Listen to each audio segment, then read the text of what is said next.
Olá pessoal, eu estou tendo o prazer e a honra de estar ao lado desse jovem aqui, professor Gianfranco Fagin Mastro Andrea. Olha o nome lindo. Então, eu conheci ele agora há pouco, faz quantos anos? Só 17. 17 anos. Então, o professor Jean está lançando esse livro aqui, Processo Estrutural dos Desastres. Queria que o senhor dissesse para a gente, para o seu público, para quem ainda vai ler, e nós, de que se trata esse livro?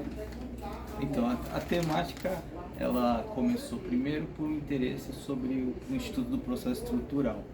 O processo estrutural é um tema novo, é um tema que vem crescendo com o tempo e envolve retirar da inércia o poder estatal em situações de desconformidade da situação fática com o texto legal, com a Constituição. Então, muitas vezes, isso é muito difícil de ocorrer por meio de um processo tradicional. Então, a gente se utiliza desse processo estrutural baseado em um diálogo entre os entes federativos, entre as instituições. E esse livro é baseado na tese de doutorado que eu desenvolvi, e eu uno o processo estrutural para abordar uma outra ótica que seria a dos desastres, né? Então, mas não qualquer desastre, desastres que são estruturais, que têm base em uma inércia reiterada do poder público e, portanto, um instrumento processual adequado não seria o nosso processo tradicional, mas o processo estrutural. Então eu te convido a ler e conhecer mais sobre esse tema aí novo e bem interessante dentro do nosso direito atual. O senhor tem um livro anterior, professor, qual é o título mesmo? É o Estado de Coisas Inconstitucional no Brasil. Também já foi base da minha primeira pesquisa sobre processo estrutural, só que nessa ótica seria da técnica decisória do estado de coisas inconstitucional, que pode ou não se tornar um processo estrutural. O estado de coisas inconstitucional é uma declaração de uma situação de desconformidade com a Constituição.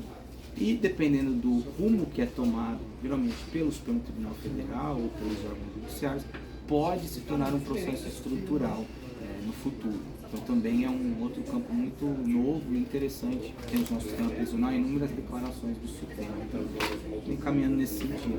Isso aqui eu poderia dizer uma questão fática inconstitucional. Porque nós temos a inconstitucionalidade das leis, mas é uma lei que é vista lá pelo Supremo, vamos usar só o Supremo. É uma lei federal vista pelo Supremo, mas é um confronto da lei com a Constituição. Aqui seria, por exemplo, lá no Acre, está havendo de novo enchente, alguma coisa, todo ano, se bem que isso é repetitivo, né? Mas é mais ou menos isso, é uma questão fática que é inconstitucional. É inconstitucional. E no Supremo Tribunal Federal isso é possível no controle abstrato pela DPF, que é o único caminho que eu posso combater essas situações fáticas. Então seria um instrumento adequado, pelo menos no Supremo, né, tem sido utilizado esse caminho. Então tá. Obrigado pela entrevista, professor. Obrigado. É isso aí, pessoal. Tchau.